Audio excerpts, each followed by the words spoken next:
Good morning all of you. BCom part first, subject व्यवसाय प्रशासन, business administration, paper first, business law, व्यापारिक संनियम।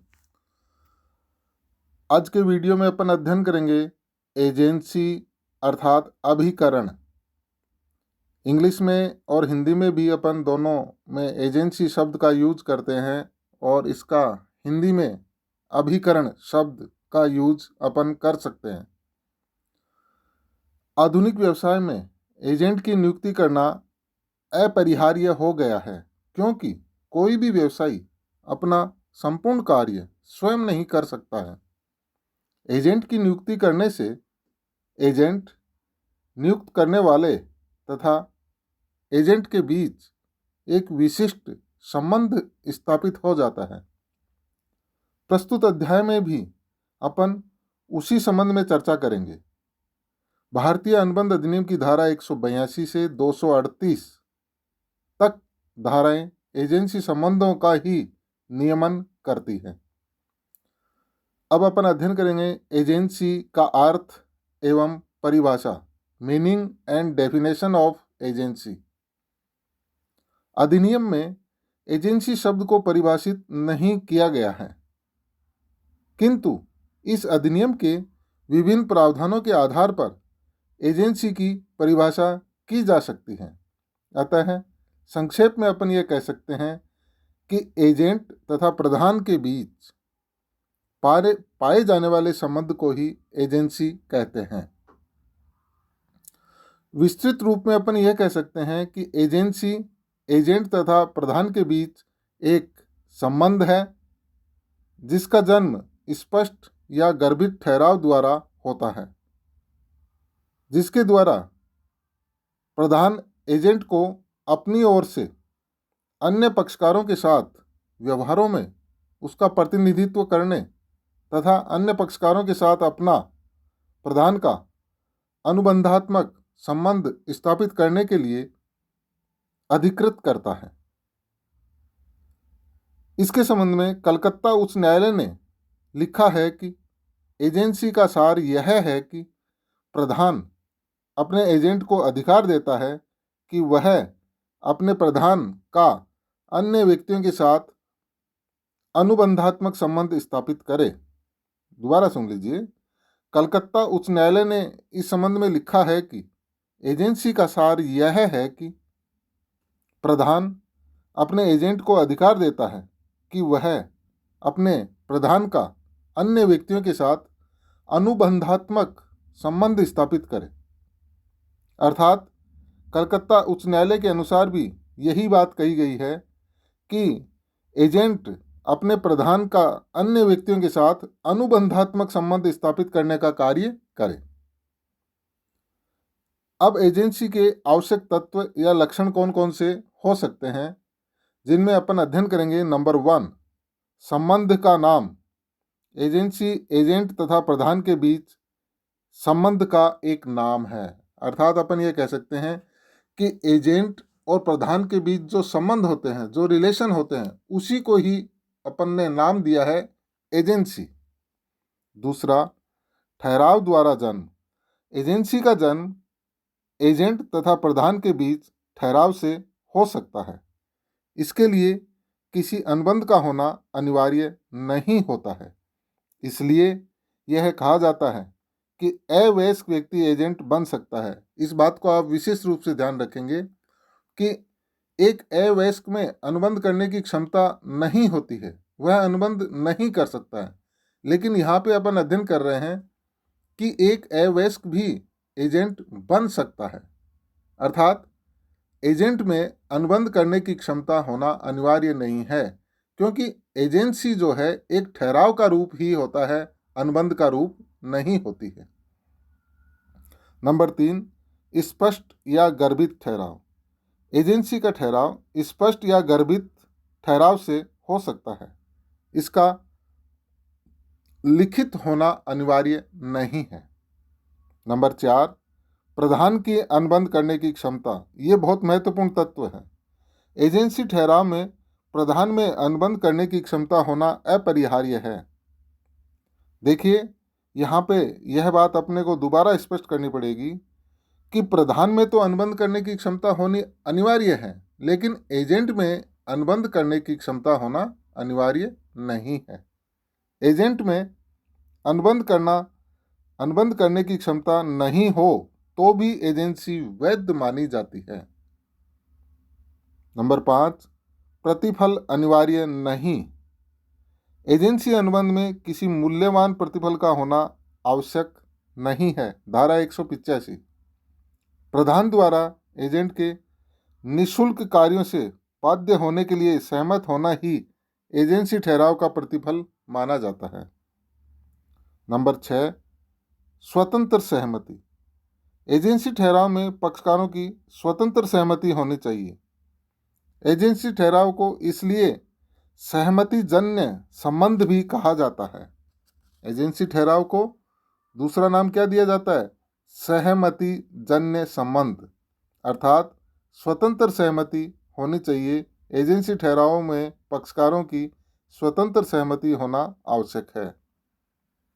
Number 7, वैधानिक संबंध स्थापित करने का भाव। वैधानिक संबंध स्थापित करने का भाव।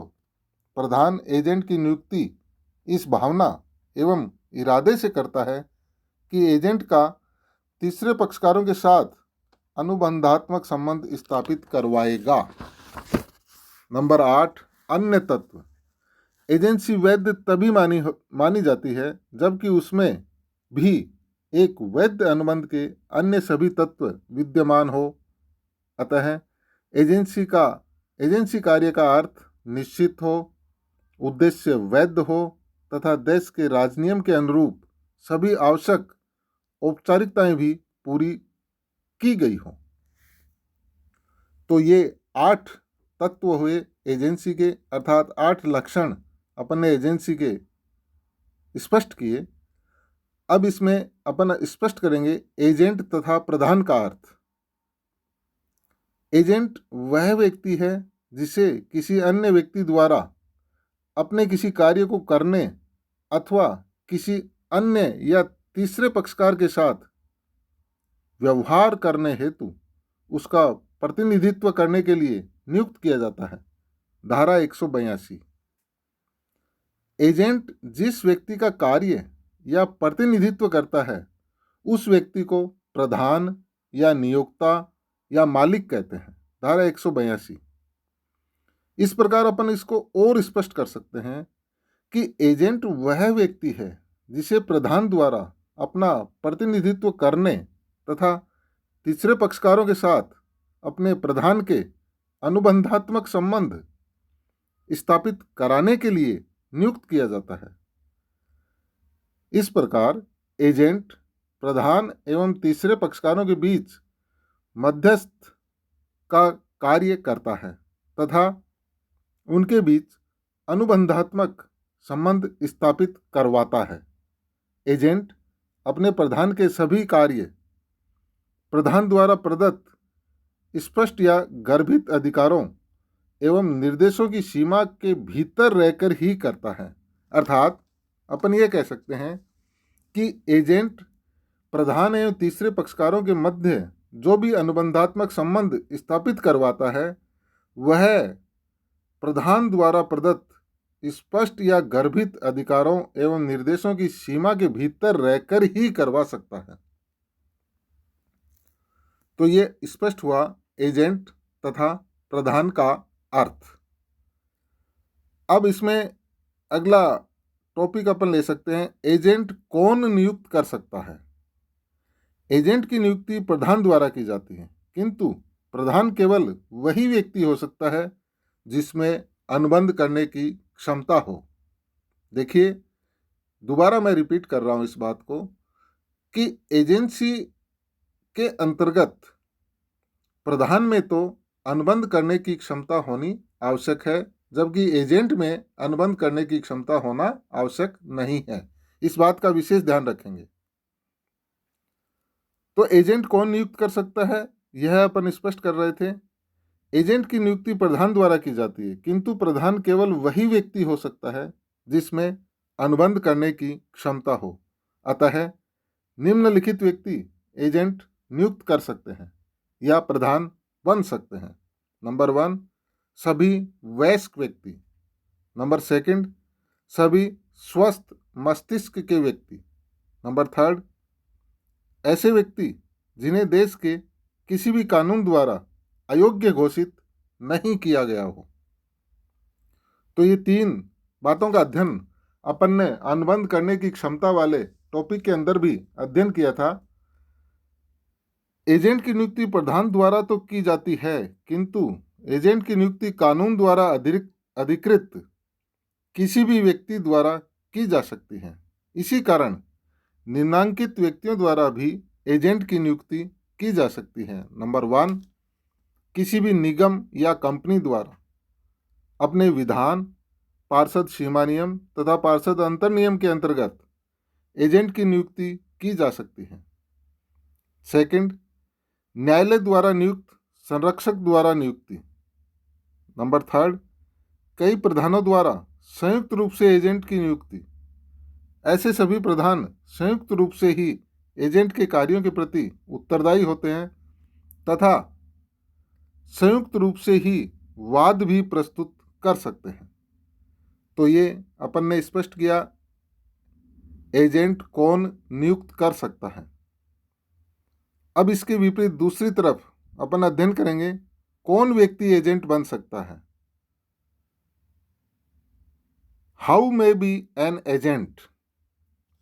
प्रधान किसी व्यक्ति को अपना एजेंट नियुक्त कर सकता है, अर्थात अन्य व्यक्तियों के साथ अपनी ओर से अनुबंध करने के लिए अथवा अपना प्रतिनिधित्व करने के लिए प्रधान किसी व्यक्ति को अपना एजेंट नियुक्त कर सकता है। धारा 184 184। अतः अनुबंध करने की क्षमता रखने वाला व्यक्ति तथा ऐसी क्षमता नहीं रखने वाले व्यक्ति सभी एजेंट नियुक्त किए जा सकते हैं। अवयस्क अस्वस्थ मस्तिष्क के व्यक्ति भी एजेंट नियुक्त किए जा सकते हैं।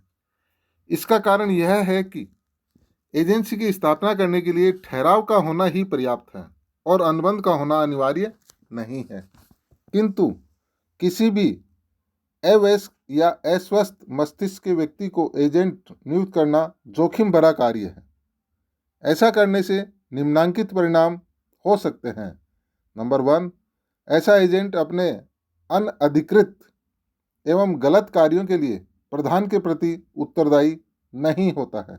2, प्रधान ऐसे एजेंट द्वारा उसकी प्रधान की ओर से किए गए कार्यों के लिए तीसरे पक्षकारों के प्रति स्वयं उत्तरदायी होता है। धन्यवाद।